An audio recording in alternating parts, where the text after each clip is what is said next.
Good morning, guys, and welcome back to Asgard. So today we are, well, for starters, I guess we are just standard Steve, because I was uploading some videos, and I guess due to that, I know it pulls a lot of internet resources, and I guess it decided not to give me my skin today. But today I had a request on one of my previous tips and tricks videos to do just a basics, because I haven't really covered applied energistics basics in a quick creative video series. So I had a request for that, and I finally got some time because I've been kind of busy, and I've also, I don't know if you guys have noticed, but I've increased the quality of my videos, so you shouldn't have any of those blur effects when we move across like grass and things like that. Nope, I didn't mean to turn that on. I meant to turn this. Okay. And sorry, I've got a little bit of a cough the last couple days. So it does take a little bit longer to edit, so I don't have quite as much time to do videos as previous. So it's taking me a little bit of time to get the time to start putting these out. So I do apologize about that. But as always, I'm going to try not to cover a lot of the crafting recipes because that's what NEI is for. But I will say this meteorite compass, can I not pull that up? There we go. Is just charged Certus quartz and 4 iron. So we'll start from the very beginning of applied energistics, which is finding your meteors. So you can find these just by traveling the world. Honestly, I generally just find them through standard play without having to craft the meteorite compass. But if you're having an issue finding a meteor, especially like on a server, I know in the past I've had some issues on servers because, especially if you get into it late, people have generally got all the compasses or all the presses, so you can use this compass to help you find the meteor. And if you notice, as I get close, it starts spinning, and what that means is I'm in a chunk with at least a partial meteor.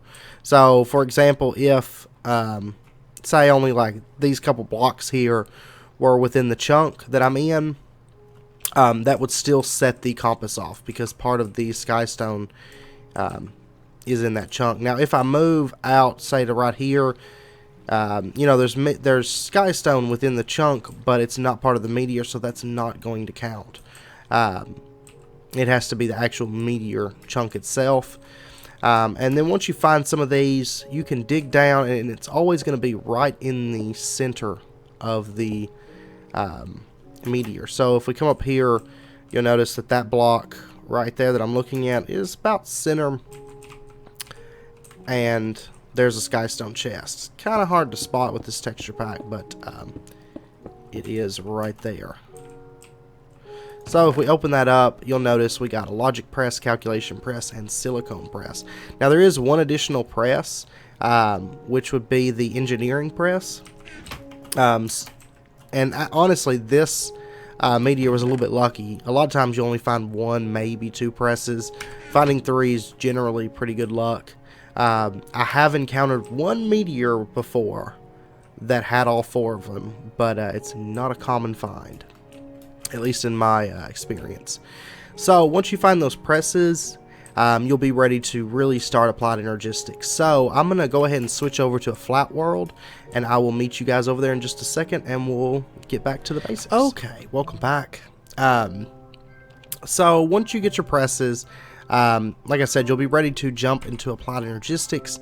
Now the first thing that you'll want to make is you're going to want to get yourself some pure fluics. Now, or not pure, sorry, just any kind of fluics.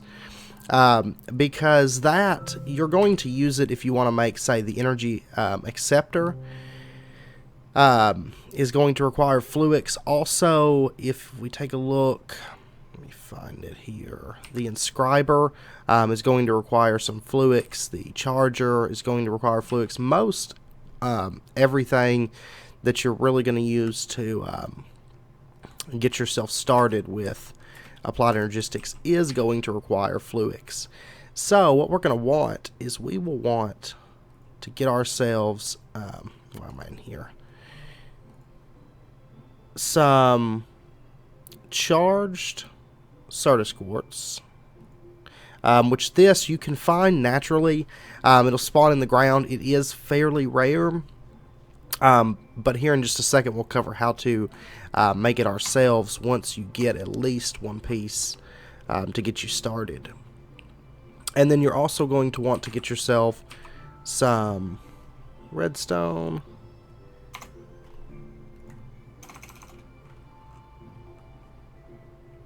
and then some nether quartz.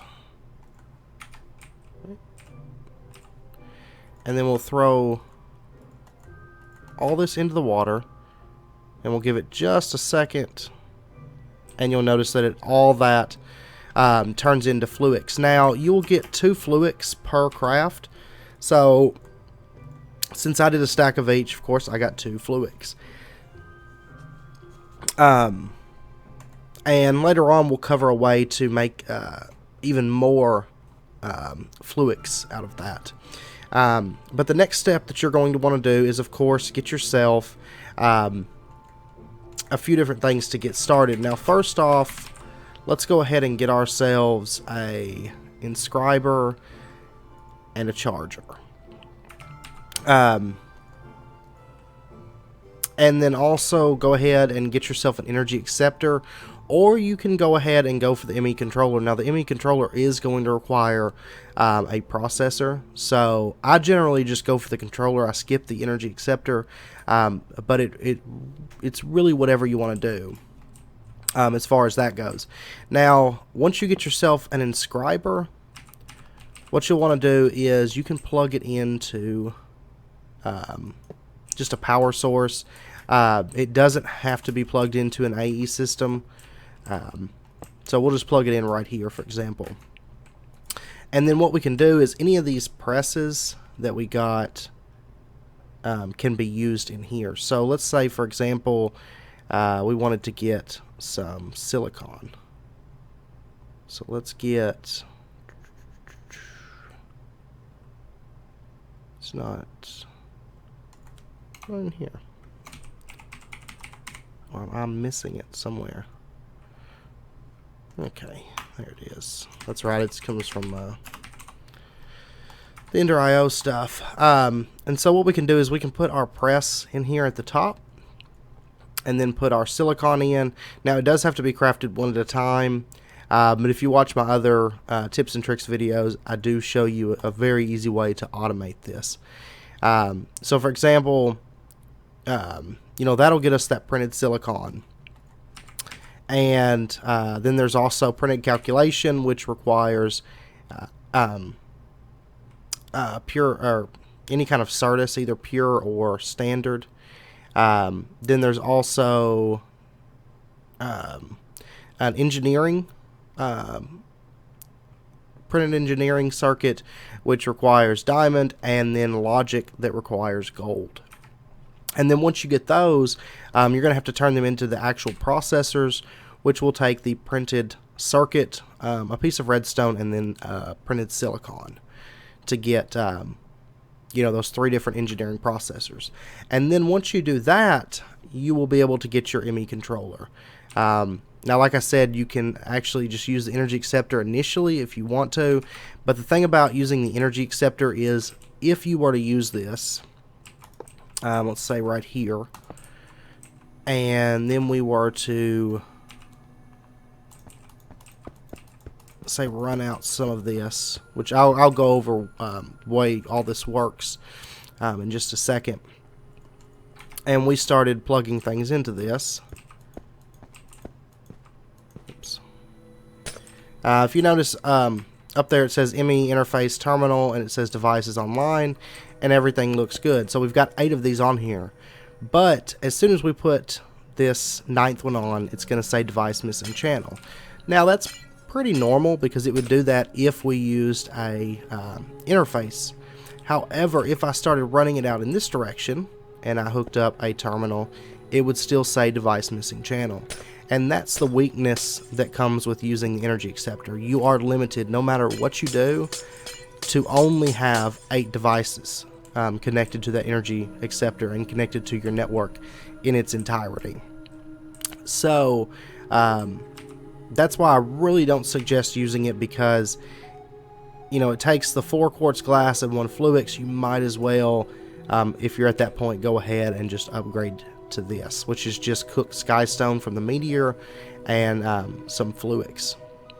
Now you will note that it does require pure fluix instead of just any kind of fluix, so we'll quickly go over how to do that, as well as the charger. Now the charger, once again, you can plug this up into any power source.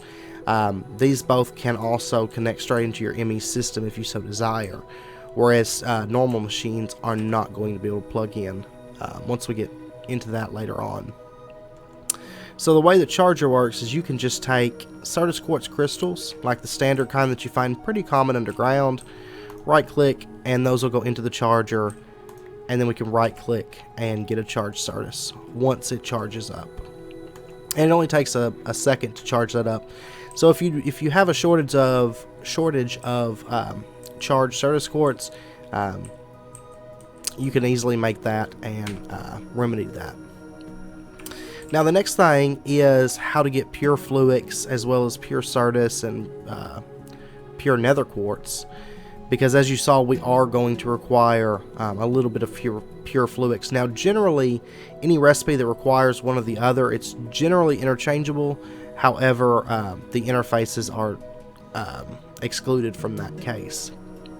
So the way that we're going to craft this is you'll take your fluix crystal and you can throw it in just a sag mill or any kind of machine, a grindstone or whatever, just to get it turned into dust. So let's go ahead, we'll plug it in right here, for example, and we'll throw our fluix in there, and it's going to start running, and it'll take just a second. And we've got our first fluix dust. Now what we can do is we can take this fluix dust. Oh, I hate creative mode. I forget that you don't have a crafting table. Here's one.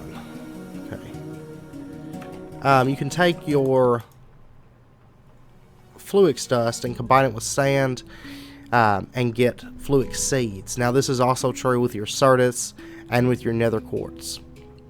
This is how you're going to double it. So once you get these seeds, you can come over here and you can just throw them into any body of water, and they're slowly going to start growing.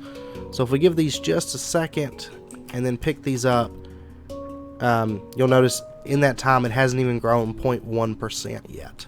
So it is extremely slow.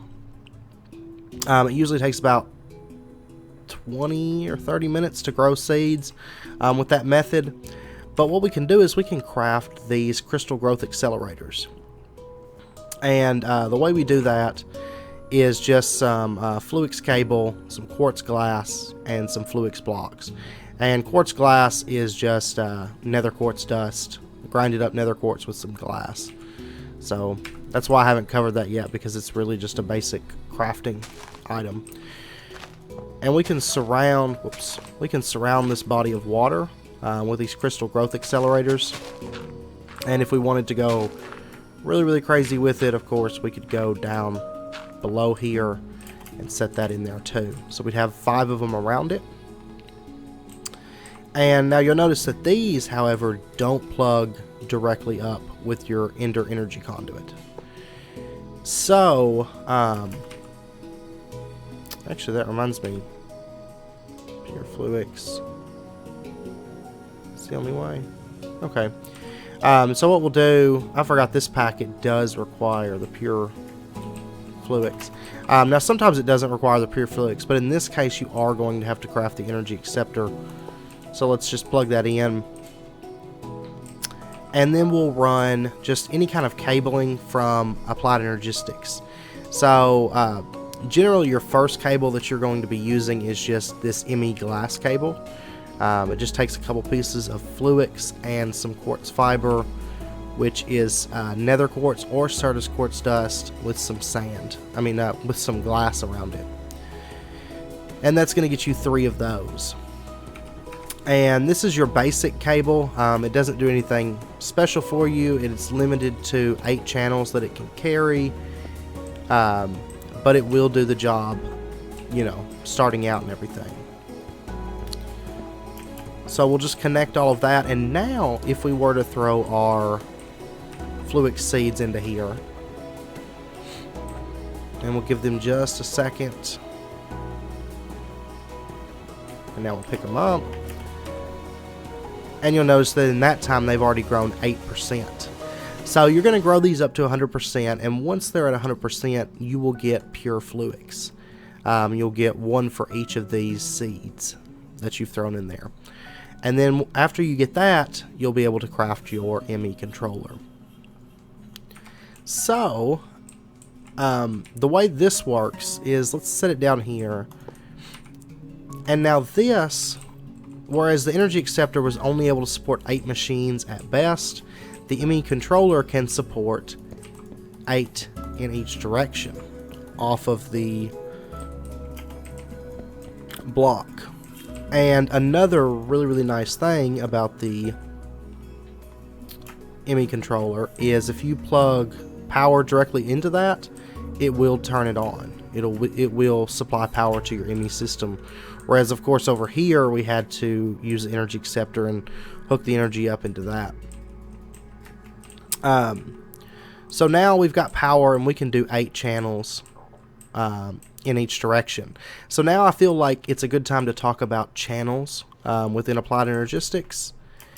And the way that channels work is, for example, like I said, I can have 8 channels coming out of this controller. So if I was to plug in, say, interface terminals, let's see, 4, 5, 6, 7, 8. So there's 8 interface terminals. Now you could use a variety of other things that we'll get into later as we cover more of the mod, like ME interfaces, crafting CPUs, and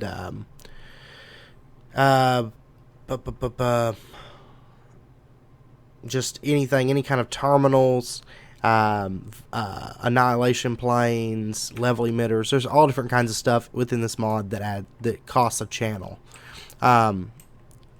But for example, we just use these interface terminals, so we've got 8 of them down. Now if we were to come over here and place one more, it will say device missing channel, and if we try to click on this, well, basically it's not going to work. For example, if I plug up an ME drive, now this ME drive does require a channel, so we're going to break one of those, and let's say put in a storage cell, which we'll cover that in just a minute as well. And let's grab a terminal, and we were to put in, say, our presses and our silicon. So that's went into this storage cell, and we can access it here. However, if we put another terminal down right here, you'll notice that it's all blacked out, and we can't access any of the items in it. That's because it's missing a channel, because we've already used up all 8 of them. So, however, if I come over here, our device is online and we can connect.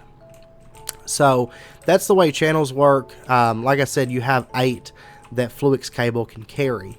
Now, there is a way to get more channels out of a single line from your controller blocks, and that is with dense cable. So by default,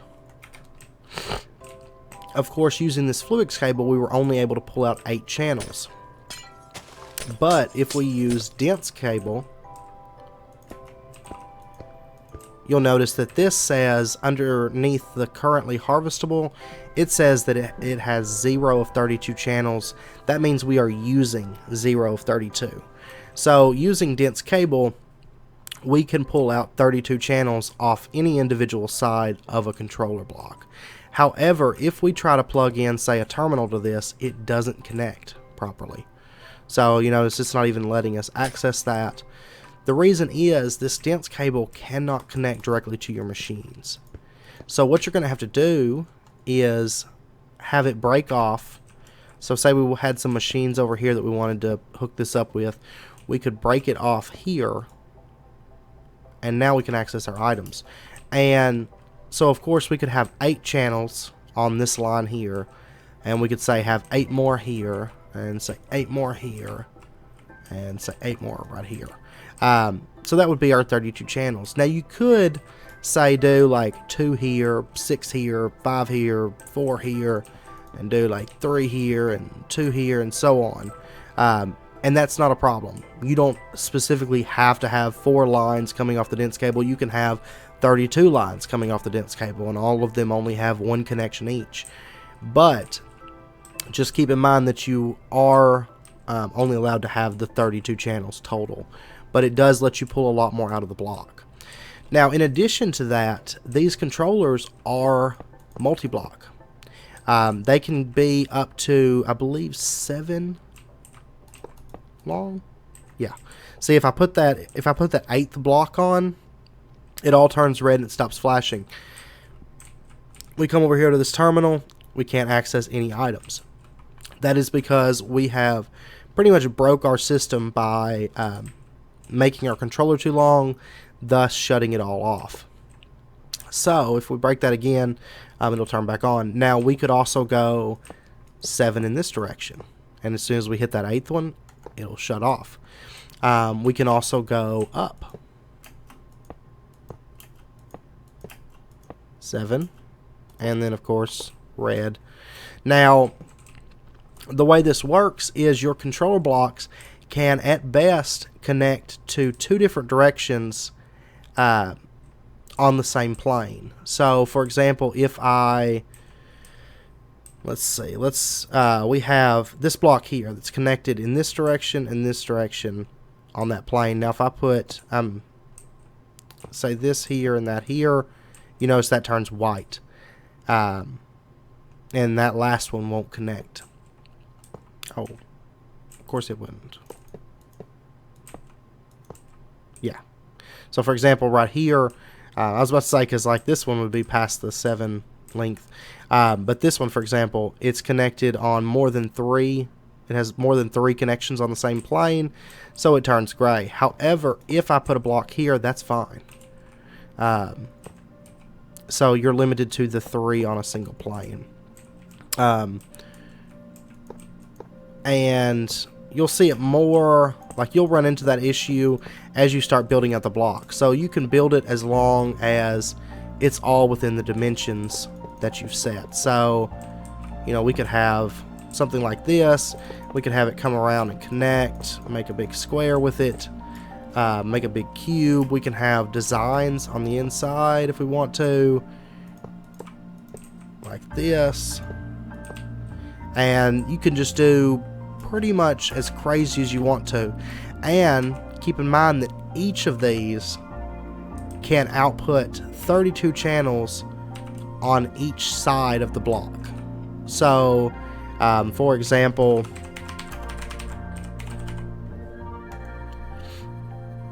if we get oops, not the smart cable, some of this dense cable,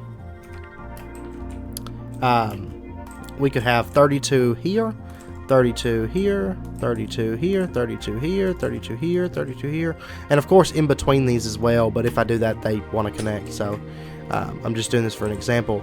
And then in addition, so for example, like this block right here, if you had this built out, you could have 32 here, 32 here, 32 here, 32 here, and you could do this for every block.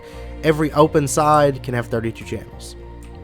So honestly, channels, if you build a big controller multi-block, channels are not going to be an issue. And I'll show you really quick, another really nice way to manage your channels is with this smart cable. So for example, if you have this smart cable set out, you can see that we have 0 of 8 channels. If we plug in a terminal, you'll see that now we have 1 of 8. Plug in that second terminal, we have 2 of 8. And you can actually, if you look really, really closely, you can see these lines. We now have 2 little blue lines in that black space there. If we hook this up, we now have 3 lines, and you can see it. And Smart Cable is really, really nice because you can see at a glance how many channels that you have remaining on a system. Now, Smart Cable does, Dense Cable does do the same thing. It shows you, that we have 1 of 32, and it will eventually kind of give you some idea of how many channels are being used. If you notice, it kind of got a little bit more dense in there, but it does take a bit more. See, it just got a line.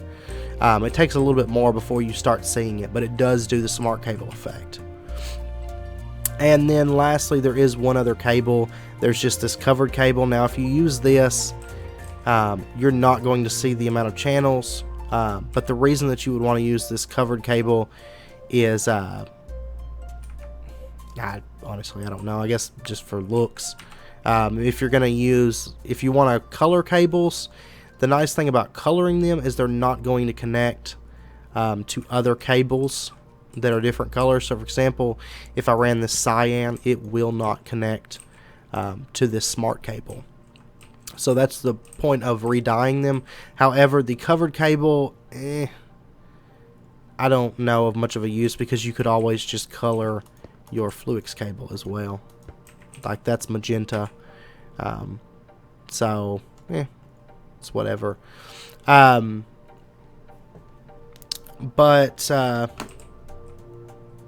so that's the basics of channels and setting up your controller. I hope this has made sense. Like I said, we will come back next episode and cover some more blocks from the mod, like the terminals and the setting up storage and everything. But I feel like I wanted to kickstart the series talking about, of course, how to get started with the mod, how to create Fluix, and use these basic machines that you're going to be using all the time with Applied Energistics. But then I want to talk about channels and controllers, because I feel like when it comes to Applied Energistics, a lot of the problems that people starting out with Applied Energistics have is really understanding channels and how they work. Because in the original Applied Energistics, of course, there wasn't the idea of channels. You just plugged everything up to a big network and it all just worked. Yeah, so that's like the basics of channels. If you guys have any questions, as always, feel free to let me know. Next episode, like I said, we'll talk about some of the other blocks from the mod, terminals, how to set up your storage, how to set up your auto crafting, and everything. And keep in mind, if you're looking for more in-depth, more advanced stuff, I do have the tips and tricks series, so you're more than welcome to check that out. It goes a lot more in depth and talks about how to really maximize on your channels and how to get infinite channels for storage and everything. So anyway, I'm going to end the episode out there. If you enjoyed it, as always, please comment, like, subscribe. It's very, very much appreciated. If you have any questions, feel free to let me know. I do check my comments all the time, and I will get back to you as soon as possible. So,